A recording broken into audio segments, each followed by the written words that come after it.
Operation चेतना की जो बीते 7 दिन से चल रहा है। दरअसल कोटपुतली में ऑपरेशन चेतना का 7वां दिन है। 7 दिन से चल रहे रेस्क्यू ऑपरेशन में टीम अभी भी चेतना तक नहीं पहुंच पाई है। चेतना को निकालने के लिए एनडीआरएफ के जवान 170 फीट गहराई में सुरंग खोद रहे हैं। शनिवार सुबह 10 बजे सुरंग खोदने का काम शुरू हुआ था। एनडीआरएफ के 6 जवानों को इस काम में लगाया गया है। दो के बैच में नीचे जाकर ये काम कर रहे हैं। वहीं जिला कलेक्टर कल्पना अग्रवाल ने दावा किया कि राजस्थान के सबसे मुश्किल ऑपरेशन है। चेतना के परिवार और ग्रामीणों ने प्रशासन पर लापरवाही के आरोप भी लगाए। दरअसल किरतपुरा के बड़ियाली की ढाणी की चेतना 23 दिसंबर को 700 फीट गहरे बोरवेल में 150 फीट पर फंस गई थी। देशी जुगाड़ के जरिए उसे रेस्क्यू टीमें केवल 30 फीट ऊपर ला सकी थी। मासूम तकरीबन 137 घंटे से भी ज्यादा का वक्त हो चुका है। भूखी प्यासी है, 4 दिन से कोई मूवमेंट नहीं कर रही है। अधिकारी उसकी कंडीशन को लेकर अब कुछ भी कहने से बच रहे हैं। और गिरिराज नायक ज्यादा जानकारी के साथ मेरे सहयोगी उसी मौका स्थल से मौजूद है जहां पर चेतना को रेस्क्यू करने की कोशिश चल रही है। गिरिराज के बारे में आपको बता दूं कि गिरिराज सोमवार को जब ये हादसा हुआ था उसके महज आधे घंटे बाद से लगातार रिपोर्टिंग कर रहे हैं उस घटना स्थल से। और गिरिराज लगातार बने हुए हैं, वापस मैं उनके पास चलता हूं।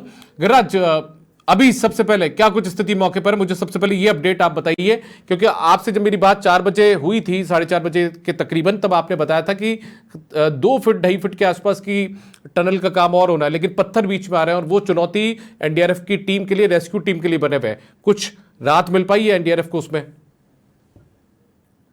जी दीपक, मैं बताना चाहता हूँ कि बिल्कुल राहत मिल रही है। और जो एनडीआरएफ की जो टीम है वो बिल्कुल तो जो मुकाम जो लक्ष्य दिया, जो टास्क दिया हुआ है टनल का, वो पूरा उसकी जो खुदाई का कार्य है वो काफी देर हो गया है उनको करते हुए, और वो बिल्कुल उसी में जो लगे हुए में जो पूरा जो मोर्चा संभाले हुए हैं, जिनकी एडवाइजरी में ये पूरी मॉनिटरिंग हो रही है।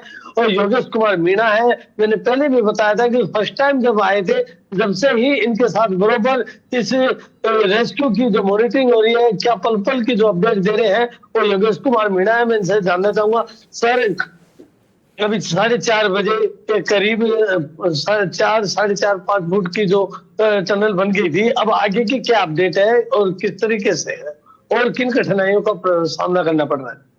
जैसे जैसे टनल में हम आगे बढ़ रहे हैं तो उस लिमिटेड स्पेस है, उसमें चिपिंग हैमर चलाना बड़ा मुश्किल हो रहा है। और उसमें स्टोन की जो डस्ट है, डस्ट पार्टिकल की वजह से जो श्वास नहीं ले सकता रेस्क्यू, उसको मास्क लगा रखा है, आई प्रोटेक्टर लगा रखा है, और हेलमेट पे जो है लाइट लगा रखी है। 3 रेस्क्यूअर एक साथ उतार रखे हैं। एक आगे काम करता है जो पत्थर तोड़ता है, उसको वो पीछे खिसकाता है, और थर्ड जो रेस्क्यूअर उसकी सेफ्टी के लिए, इन केस कहीं जो है किसी टाइप का हादसा ना हो जाए, तो बड़ी मिल करके जो है इक्विपमेंट चलाते हैं। कि इक्विपमेंट चलाते वक्त ध्यान नहीं रहता, उसको पता नहीं रहता मैंने कितना देर चलाया, हो सकता है वो थक जाए, इसलिए वो पीछे वाला उसको स्टॉप कर देता है, उसके कंधे पे जो है हाथ लगा के कि भाई रुक जाइए अब। तो इस टाइप से जो है बार बार बदली करके कंटिन्यू ये काम जारी किया गया। और उनका जो टाइम था वो भी हमने अब कम कर दिया, जिससे कि वो मैक्सिमम अपना जो है एफर्ट्स लगा सके। और लगातार वर्क जारी है और बाकी जो है खुदाई का काम चल रहा है। सर जानना चाहेंगे कि जो जीपीएस लगा रखा है, तो वो जो चेतना के आपने प्लान ए में भी वो जीपीएस डाल रखा है, जिससे आप उनको कांटेक्ट कर सके कि कहीं रोंग तो नहीं जा रहे हैं कहीं, तो इसमें भी तो परेशानी हो सकती है ना? एक्चुअल में वो इसलिए किया गया है कि ये जो मेन बोरवेल है और ये जो हमारा डमी बोरवेल, दोनों के बीच में जहां से हम खुदाई कर रहे हैं, उसमें यदि हम परफेक्ट डायरेक्शन में जा रहे हैं या नहीं जा रहे, ये स्टोन है, मजबूत पत्थर है, चट्टान है, इसको काटना बड़ा मुश्किल है। यदि हम कहीं 1 फीट दाएं बाएं ना हो जाए, इसके लिए हमने एक नहीं 4-5 सेफ्टियां यूज की। सबसे पहले ये कि जीपीएस के माध्यम से डिग्री सेट करके इसकी खुदाई करने की कोशिश कर रहे हैं। लोकल गांव वाले जो मिस्त्री होते हैं वो भी अपने जो है उस लोकल मैकेनिज्म के माध्यम से उसका सिधाई देखी गई है। इसके अलावा उसके सिधाई को नापने के लिए हमने 3 जो माइंस है, जो अपने नीम का थाना से, इधर से जो हिंदुस्तान जिंक लिमिटेड अजमेर से, और अबूचा माइंस भीलवाड़ा से, तीनों जगह से जो है आदमी बुलाए गए, जिससे इसलिए कंफर्म हो सके कि हम एक्यूरेट डायरेक्शन में चल रहे हैं। हो सकता है यदि कहीं डायरेक्शन लेफ्ट राइट हुआ तो उसमें पास और बढ़ जाएगा और ये और डिले हो सकता है, तो डिले ना हो इसकी पूरी कार्रवाई चल रही है, पूरी कोशिश चल रही है। सर अब मैं ये भी जानना चाहूंगा कि जो आपके जवान है, अब वो जवान की जो पोजीशन है टनल टनल बनाने की, वो पोजीशन किस तरह की गिरिराज पोजीशन गिरिराज, है? एक सवाल और एडिशनल, एक सवाल और मेरा टनल अतिरिक्त है। बनाने के बाद मेरा सवाल यह है कि वो जो जवान 6 लोग जो बार बार उतारे जा रहे हैं दो दो के बैच में, उनकी सेफ्टी को लेकर क्या कुछ यहां पर इंतजामात है वो किए गए हैं? क्या कुछ कदम उठाए जा रहे हैं उनकी सुरक्षा को लेकर? क्योंकि वो तो 170 फीट गहराई में खुद की जान जोखिम में इतना डालकर गए हुए संभव हैं। नहीं है वहां पे इतना चौड़ा स्पेस बनाना। लगभग हम 2.5 से 3 फीट का जो स्पेस बना के चल रहे हैं। सर मैं ये भी पूछना चाहूंगा कि जैसे जवान है, जवान की सुरक्षा के क्या इंतजामात हैं कि 170 फीट नीचे जाके वो टनल बना रहा है, टनल के अंदर अब वो जिस पोजीशन से उस टास्क को पूरा करने में जुटा हुआ है, पूरी आपकी टीम, आपकी भी सांसें जब जवान को नीचे उतारते हैं तो सांसें चलती हैं, क्योंकि हर जो यहाँ पूरा प्रशासनिक जो अमला पड़ा है, सबकी ऊपर नीचे सांसें चल रही हैं, तो उनकी सुरक्षा के लिए क्या इंतजामात है? जैसे कि जो पाइलिंग मशीन से पाइलिंग करवाई गई, उसमें जो केसिंग डलवाई गई है, पहली सुरक्षा तो केसिंग है। केसिंग मेटेलिक केसिंग है जिससे कि आसपास की मिट्टी ना आ सके, लेकिन उसमें भी फिर एक दो कमियां रहेगी कि वो केसिंग प्रॉपर 172 फीट तक ना जा पाए। नहीं जाने का कारण स्टोन था कि बाद नीचे स्टोन आ गया और उससे वो केसिंग अटक गई। अब यदि केसिंग अटक गई तो ऑप्स कंटिन्यू करना था, इसलिए केसिंग को अपर केसिंग को कटवा के और उसके बाद जो है उसको वेल्डिंग करवा के रोक दिया गया है। और जो पाइलिंग मशीन रखी है, इससे भी एक आपने देखा होगा एक हुक लगाया गया है। जी। हाँ, यदि वो उसकी सेफ्टी का है। तीसरा जो है कारण, एक स्टोन हो गया नीचे, एक केसिंग का जो है ऊपर से वेल्डिंग हो गई, और तीसरी थर्ड सिक्योरिटी जो है, ये जो पाइलिंग मशीन से लगा रखा है उसका वायर हो गया। ट्रिपल सिक्योरिटी यूज की गई है जिससे कि जवान को इस टाइप का कोई खतरा ना हो। ऑक्सीजन सप्लाई के लिए उसको ऑलरेडी ऑक्सीमीटर दे रखा, बीच बीच में अपनी वो ऑक्सीजन चेक कर लेता है कि उसका लेवल यहाँ पे ऑक्सीजन का कितना चल रहा है। 3 ऑक्सीजन पाइप लगाए गए, जो एक रास्ते में छोड़ी गई है ऑक्सीजन, एक जो है बॉटम में छोड़ी गई, और एक नजुला जो कैनुला है उसको भी छोड़ा गया कि इनकेस ऐसी रिक्वायरमेंट हो तो लगाए।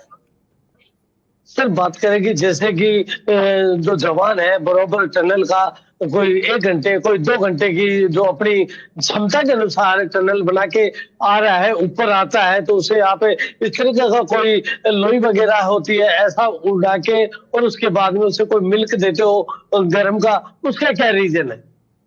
जब रेस्क्यूअर नीचे जाता है तो हम उसको ओआरएस घोल पिला के भेजते हैं। नीचे जाने पे क्या टेम्परेचर डिफरेंस काफी, लगभग 30-35 डिग्री का टेम्परेचर है और ऊपर जो है लगभग 10 डिग्री का टेम्परेचर। तो जो 40 डिग्री का जो डिफरेंस आ रहा है, उसका रिकवरी करने के लिए हम उसको नीचे पहले जब भेजते हैं तो ओआरएस पिला के भेजते हैं। जब आता है तो वो गर्म टेम्परेचर से आता है, आते ही उस आपने देखा होगा कि हम उसको टी शर्ट और हाफ पैंट में भेज रहे हैं, जबकि इतनी सर्दी है कि यहाँ पे जो है कैप लगाना पड़ रहा है, जैकेट पहननी पड़ रही, लेकिन उसको टी शर्ट और उसमें हाफ पैंट में भेज रहा हूँ। उसका कारण सिर्फ यही है कि अंदर क्लाइमेट कंडीशन। तो जब वो वहां पर अपना काम करके वर्कआउट करके बाहर आता है तो यकाएक उसकी तबीयत खराब ना हो जाए, इसलिए उसको कंबल लपेटा जाता है और अपनी उसकी एनर्जी बरकरार रहे। और गर्म दूध के साथ जो है, तो इसलिए कि गर्म दूध पिएगा तो बॉडी टेम्परेचर थोड़ा बढ़ेगा, उससे उसको फील नहीं होगा सर्दी का, इसलिए उसको जो है दूध पिलाएगा।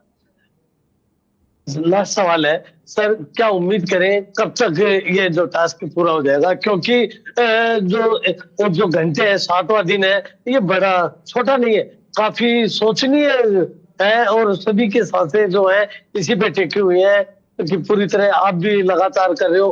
आखिर इंसान है, बॉडी भी कुछ मांगती है, तो उसके अनुसार क्या उम्मीद करें? सभी रेस्क्यूअर लगातार जो है अपनी कैपेसिटी के हिसाब से 1 घंटे 2 घंटे 3 घंटे जितनी उसकी कैपेसिटी है वो लगा हुआ है। हमने उनको जो रोटेट कर रखा है कि हर 2 घंटे में जो है वो बदली हो जाए, लेकिन उम्मीद कर रहे हैं कि हम जो है जल्दी इस टास्क को कंप्लीट कर लें और ये कल मॉर्निंग तक ये टास्क कंप्लीट हो जाना चाहिए यदि कोई व्यवधान नहीं आया। जी दीपक, ये भाई योगेश कुमार मीणा जो पूरे जो टास्क है इसको पूरा संभाल रहे थे, पूरी तरह कवर कर रहे थे, और इनको देखिए कि जो अधिकारी है वो भी यहाँ पे चारों तरफ जो परिजन है, उन परिजनों ने जो सिकने जो अलाव की जो है वो व्यवस्था कर दी है। और अभी इनका कहना है कि ये टास्क जो है 100% सुबह तक होगा, क्योंकि मैंने पहले बताया था कि इवनिंग में शाम तक ये टास्क पूरा हो सकता है, लेकिन ये जो चट्टान है इसे जो तोड़ने में जो है जवानों को काफी दिक्कतों का सामना करना पड़ रहा है। आप दीपक देख सकते हो जो उधर जो अलाव जल रहा है वो जो नीचे अपना क्षमता के अनुसार टनल पर काम करके आके और वो फिर यहाँ उसको अलाव के पास थोड़ा बैठते हैं और शरीर को थोड़ा रिलैक्स करते हैं। फिर उसके बाद में जो दूसरा प्लेयर जो जाने के लिए तैयार होता है और वो अपनी उसको पूरी तरह तैयार होके रेडी होके फिर वो नीचे जा रहा है। दीपक, सोचनीय बात है कि 170 फुट नीचे जाकर एक टनल बनाना बड़ा ही मुश्किल काम है, लेकिन जो एनडीआरएफ है तो मुश्किल का दूसरा नाम विजय पाना एनडीआरएफ का है और उसी को लेकर उन्होंने ये सारी बातें बताई। आप देख सकते हो कि जो प्लान ए है उसके ऊपर भी वो जो नजर रखी जा रही है, उसको भी दोबारा से एक्टिविटी जो है उसकी प्लान की एक ही वो भी देख रहे हैं, क्योंकि जो चेतना है वो प्लान ए में ए की जो बोर्ड है उसी में वो उसे लॉक किया हुआ है और बहुत जल्द इनका कहना है कि मॉर्निंग तक ये तो भगवान पे है कि उसका लक क्या होता है, कि बहुत जल्द उसके पास में एनडीआरएफ के जो जवान है वो पहुंच जाएंगे। जी दीपक। चलिए गिरिराज, बहुत शुक्रिया आपका इस तमाम जानकारी के लिए। तो देखिए, जान जोखिम में डालकर एनडीआरएफ के जो जवान हैं, जो रेस्क्यू टीम के मेंबर हैं, वो नीचे 170 फीट की गहराई में उतरे। आप ये देखिए, अंदाजा लगाइए, ऐसा सोचकर रूह कांप जाती है कि 170 फीट आप एक टनल नुमा एक कैसिंग जो बनाई गई उसके अंदर उतरते हैं और उसके बाद में एक नई टनल बनाने का काम करते हैं। अपने आप में बहुत चुनौतियों से भरा हुआ काम है। अपनी जान जोखिम में डालकर इस मुकाम को हासिल करने का ये पूरा काम है। रूह कांप जाती है इस पूरे ऑपरेशन के बारे में सुनकर कि आखिर कैसे अपनी जान जोखिम में डालकर ये एनडीआरएफ की टीम नीचे उतरी हुई है।